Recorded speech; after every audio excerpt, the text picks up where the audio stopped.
우리 세법 제2부 1번. 국세기본법상 법인으로 보는 단체. 자, 원래 이제 우리 법인이 되려면 등기를 해야 되죠. 법인격을 부여받으려면 법인 등기를 해야만 법인이 됩니다. 근데 예외적으로 우리가 등기를 안 했다 하더라도 이 법인으로 의제되는 경우가 있습니다. 자, 이 의제되는 내용을 물어본 겁니다. 1번 수익을 구성원에게 분배하면 안 되고요. 2번 주무관청의 허가인가 설립된 단체입니다. 등기되지 않았다 하더라도 법인 의제가 됩니다. 3번 공익 목적으로 출연된 재단으로서 등기되지 않아야만 이게 되는 겁니다. 등기되면 당연히 법인이고요. 1번 문제는 법인으로 보는 단체니까 등기가 안 됐음에도 법인으로 보는 단체니까 3번이 틀린 내용이죠. 4번 조직의 운영에 대한 규정 가지고 대표자는 관리인 선임돼야 됩니다. 2번 국세기본법상 계약 연장에 대한 내용을 옳지 않은 것. 1번 화재 기타 재해로 인하여 신고 납부를 정하여진 기간까지 할 수 없다고 인용되는 경우에는 신고 납부 기한을 연장할 수 있습니다. 2번 동거가족이 사망으로 상중이어서 신고 납부를 정하여진 기간까지 할 수 없다고 인정되는 경우에 신고 납부 기한을 연장할 수가 있습니다. 3번 부도 발생으로 사업이 중대한 위기에 처하여 신고 납부를 정하여진 기한까지 할 수 없다고 인정되는 경우에는 납부 기한만 연장할 수가 있습니다. 3번은 납부 기한만 연장할 수가 있습니다. 3번 틀린 내용이고요. 4번은 맞는 표현입니다. 우리 기한 연장은 국세기본법에서 매우 자주 나오는 유형에 속합니다.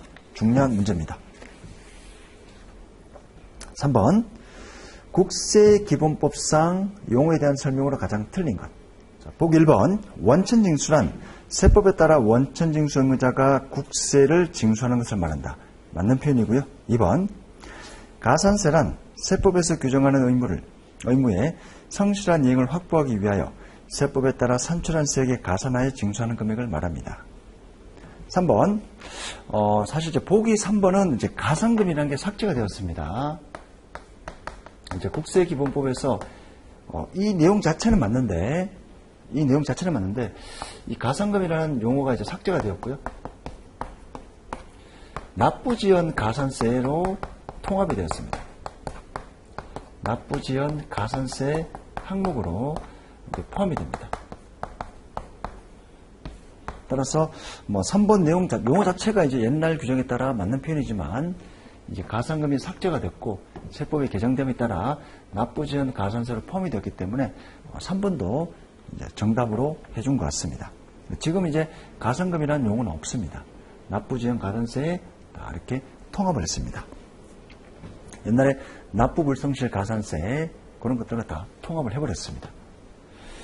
4번 보증인이란 세법에 따라 국세를 납부할 의무가 있는 자. 아니죠. 보증인은 이제 말 그대로 보증한 자고요.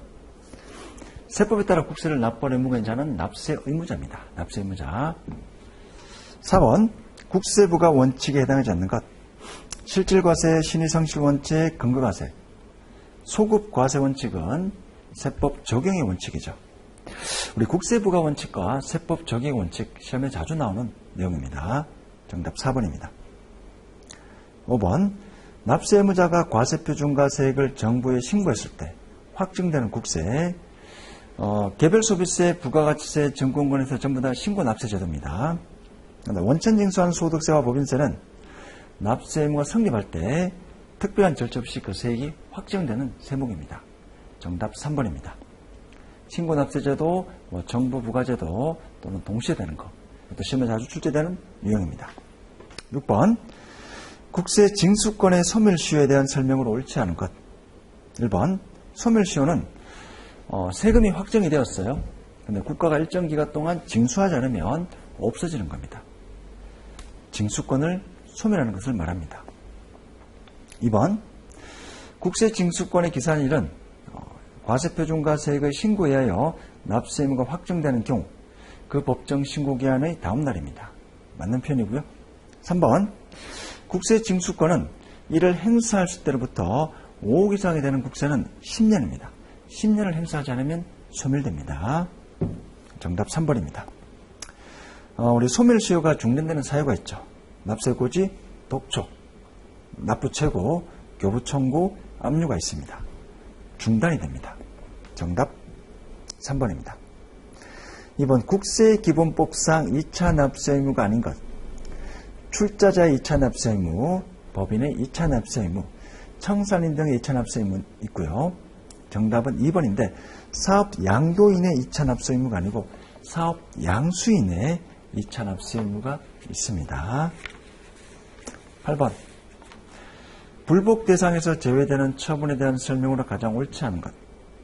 1번 조세범 처벌 절차법에 따른 통고 처분은 불복할 수 없습니다.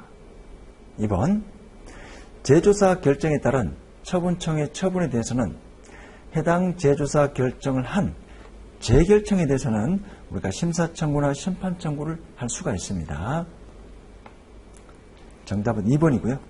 3번 이미 심사청구, 심판청구에 대한 처분이 났는데 여기에 대해서 다시 이의신청, 심사청구, 심판청구는 제기할 수가 없습니다. 4번 마찬가지로 이의신청했는데 또 이의신청을 해서 결과가 났는데 또 이의신청할 수는 없습니다. 그 윗단계로 올라가야 되죠. 정답 2번입니다. 9번 국세기본법상 납세자의 권리에 대한 설명 중 가장 틀린 것. 1번 우리 세무공무원은 사업자 등록증을 발급한 경우 권리 현장의 내용이 수록된 원서를 내줘야 됩니다. 2번 원칙은 이제 같은 세목, 같은 기간 조사할 수 없지만 2개 이상의 과세기간에 대하여 잘못이 있는 경우 이때는 같은 세목, 같은 과세기간 제조할 수가 있습니다. 3번 세무공무원은 세무조사를 하는 경우 조사를 받을 납세자에게 조사를 시작하기 15일 전에 통지를 해야 됩니다. 3번이 틀렸죠. 4번 구체적인 탈세 제보가 있는 경우에는 정기 선정, 세무조사 외에 수시로 할 수도 있습니다. 10번 기한 후 신고와 수정 신고, 우리 세무의 2급에서 자주 나오는 유형입니다. 기한 후 신고는 무신고했습니다. 수정 신고는 적게 신고했습니다. 자, 1번 기한 후 신고는 납세 의무를 확정하는 효력은 없습니다. 2번 법정 신고 기한이 지난 후 6개월 이내에 기한 후 신고하더라도 무신고 가산세 감면이 있죠. 2번이 틀렸습니다. 자, 3번, 4번은 방금 설명을 드렸고요. 수정신고는 법정 신고 기한까지 제출한 자, 기한 후 신고는 제출하지 않은 자, 기한까지 신고를 안 했습니다. 나중에 하는 걸 우리가 기한 후 신고죠. 세무조사하기 전에 자진해 신고하는 거. 수정신고는 신고를 했는데 적게 했습니다. 자진해서 신고하는 경우를 말합니다. 11번 소득세법상 거주자의 소득 구분에 대한 설명으로 옳지 않은 것. 1번 직장공제 초과 반환금은 이자소득입니다. 2번 지역공과 지상권 대여 사업소득이죠. 2번이 틀렸습니다. 다만 공익목적인 경우에는 기타 소득으로 규정이 됩니다. 3번 주식 매수 선택권을 행사하는데 퇴사 후에 고용관계 없이 그때 행사하게 되면 기타 소득입니다. 4번 소기업 소상인 공제 부금의 일시 해지금은 기타 소득으로 과세가 됩니다. 4번은 참고 목적으로 보세요. 정답은 2번, 4번 두 개입니다. 12번 소득세법상 이자소득이 아닌 것. 1번 비영업대금, 2번 환매조건부 매매차익, 4번 국유에서 받는 예금이자. 정답은 3번입니다. 집합투자기구로부터 이익, 배당이죠. 배당. 13번 비과세 사업소득에 대한 설명은 옳지 않은 것. 1번 전통주를 농어촌 지역에서 제자음으로서 발생하는 소득으로서 소득금액 합계액이 연간 1,200명 이하인 것 비과세입니다. 2번 주거용 건물 임대업에서 발생한 총수익금액 합계액이 2천만 원 이하인 것. 이거는 분리과세 선택할 수가 있습니다. 비과세하고는 관련이 없죠. 3번, 4번은 전부 다 비과세 사업소득입니다. 14번 결손금이 발생하는 경우 다른 소득에서 공제할 수도 있습니다. 근연기 2배순이죠. 근연기 2배순. 정답은 3번입니다. 가 근로소득, 가 기타소득, 라 이자소득, 배당소득 금액. 근데 연금소득이 없으니까 원래는 근년기입이죠.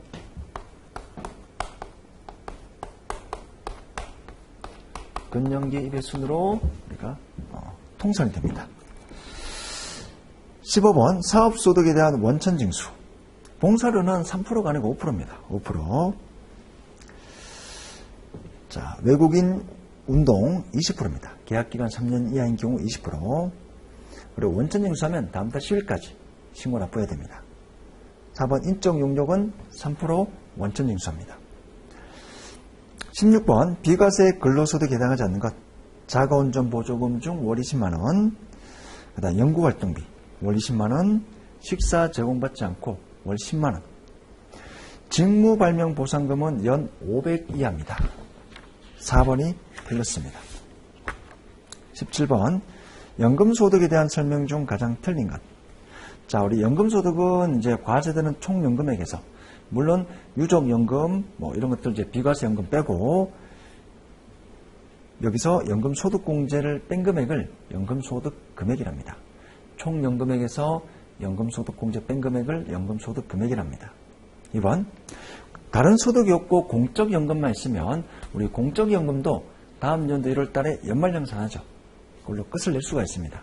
따라서 다른 소득이 없으면 공적연금만 있으면 별도로 5월 달에 신고할 필요가 없습니다. 3번 사적연금 소득 합계액이 연간 1200 이하인 경우는 분리과세를 선택할 수가 있습니다. 무조건이랬기 때문에 틀린 표현입니다. 4번 국민연금법, 공무원연금법에 따른 연금소득도 과세 대상이죠. 다만 이제 유족연금, 사망해서 받는 유족들이 받는 거, 장애연금 이런 것들만 비과세지 기본적으로 국민연금, 공무원연금, 연금 받는 거는 연금소득 과세 대상입니다. 정답 3번과 4번입니다. 18번 소득세법상 기타 소득에 대한 설명 중 가장 틀린 것. 1번 회사 업무와 관계없이 회사 사보에 원고 게재하는 것은 기타 소득이죠. 회사 직무와 관련된 게 아닌 사업과 관련 없이 대가를 받은 거기 때문에 기타 소득입니다. 2번 저작자 외의자가 저작권 양도를 받은 대가는 기타 소득입니다. 3번 사업용 고정자산과 함께 양도하는 영업권은 양도소득이죠. 19번 3번이 틀렸습니다. 양도소득 세율입니다. 1년 이상 2년 미만 보유한 토지 40%, 보유기간 1년 미만인 상가건물 50%죠. 1년 미만인 분양권 40%가 아니고 50%입니다. 비사업용 토지는 원래 기본적인 7단계 초과 누진세율의 10%포인트가 각각 더 가산이 됩니다. 정답 3번입니다. 20번 소득세법상 추가공제에 대한 설명으로 틀린 것. 1번 70세 이상 사람인 경우 1인당 100만원 추가공제합니다. 2번 직계비속 입양자가 있는 경우 배우자가 없는 사람으로서 기본공제 대상자인 직계비속과 입양자가 있으면 한부모 공제합니다. 100만원 추가공제입니다. 3번 장애인은 200만원 추가공제입니다. 3번이 틀렸습니다. 그 다음 종합소득금액이 3천만원 이하인 거주자가 배우자가 없는 여성으로서 부양가족이 있는 세대주이거나 배우자가 있으면 연간 50만원 추가공제, 부녀자 공제 해줍니다. 21번 우리 연령요건과 소득요건 제한 없이 공제 가능한 세액공제는 의료비 세액공제가 되죠. 정답 1번입니다. 22번 결손금 및 2월 결손금 공제입니다. 부동산 임대업에서 발생한 2월 결손금은 오직 부동산 임대업에서만 공제를 해줍니다. 다른 소득금액에서 공제 불가합니다. 2번 2개 사업장 중 1개 사업장에서 결손금이 발생한 경우 결손금 중 일부만 공제한 후 남은 결손금을 2월할 수 있다. 아니죠.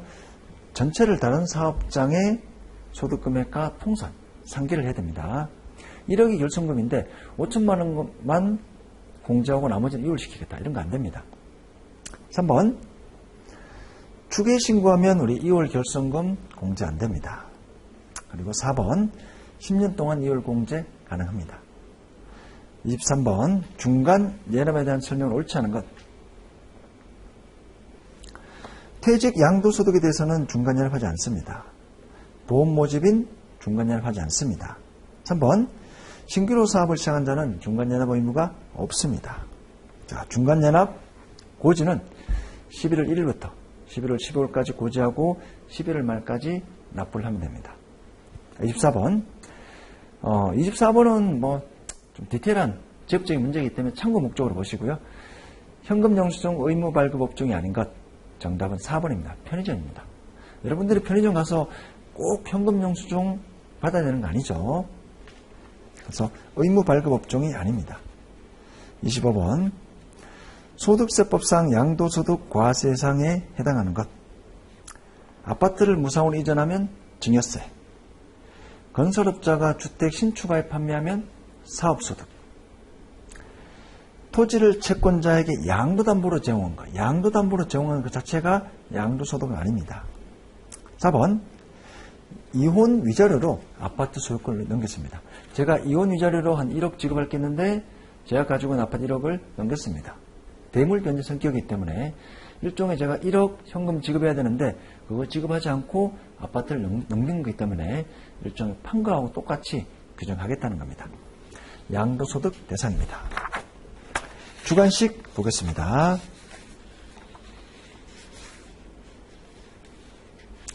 26번 국세부가 제적기관입니다. 부정행위, 상속증여 부정행위, 무신고, 최대 몇 년이죠? 15년, 15년입니다. 조세 27번 불복 절차인데, 자, 우리가 세무서장에 거쳐서 하는 경우 임의적 절차입니다. 조세 심판은 국세청 또는 감사원, 심판 청구, 심사 청구로 말할 수 있지만 세무서를 거쳐갈 수가 있습니다. 그때 하는 게 이의신청이죠. 정답 이의신청입니다. 28번 접대비에 대한 설명이다. 갈로원에 알맞은 숫자는 사업자가 1회 접대비를 출하는 접대비 중 건당 만원 초과되면 반드시 법정 정빙서를 수취해야 됩니다. 세금, 기한세, 계산서, 현금, 영수증, 신용카드. 근데 적격 정빙을 수취하지 않으면 바로 직부인됩니다. 건당 1만 원입니다. 경조금은 20만 원이죠. 29번 고용관계 없이 다수인에게 강연을 하고 강연으로 대가받는 용역. 자, 우리가 필요기용 비율이 몇 프로죠? 60%입니다. 최소 60%. 30번 성실신고 확인 대상자 수익 금액입니다. 도매업은 15억이고요. 음식점은 7억 5천입니다. 자, 우리가 업종별 성실신고 확인된 사업자 수익 금액 이거 암기할 수 없습니다. 이것도 참고 목적으로만 보시면 되겠습니다. 자, 이렇게 해서 우리 세무회계 2급 87회 세법 1부, 2부 기출 풀이를 모두 마치겠습니다. 여러분들이 보시면 이번 87회는 굉장히 쉽게 출제가 되었습니다. 복잡한 계산 문제, 복잡한 세무조정, 지역적인 문제가 한두 문제, 두세 문제 있지만 정규 수업을 들으신 분들은 무리 없이 합격을 할 수 있을 겁니다. 근데 여러분들 정규 수업 보면 이렇게 쉽게 강의하지는 않습니다. 여러분들이 이제 세법에 대한 이제 전반적인 2급이 아마 전반적인 내용을 이해하는 단계입니다. 1급이면 이제 깊은 세무회계 또 조정, 계산 이런 거 하지만 2급은 전반적인 이론을 배우는데 수업 시간에 우리가 복잡한 그런 내용들, 조정들, 계산 이런 내용을 모르면 이 세무의 2급에서 다루는 전반적인 이 세법 이런 내용을 알 수 없기 때문에 아마 수업에서는 실제 시험에 출제되는 부분보다는 훨씬 더 조금 더 난이도 있게 수업을 하고 있습니다. 자, 87회 우리 기출 풀이 모두 마치고요. 여러분들의 합격, 건승을 기원드리겠습니다. 감사합니다.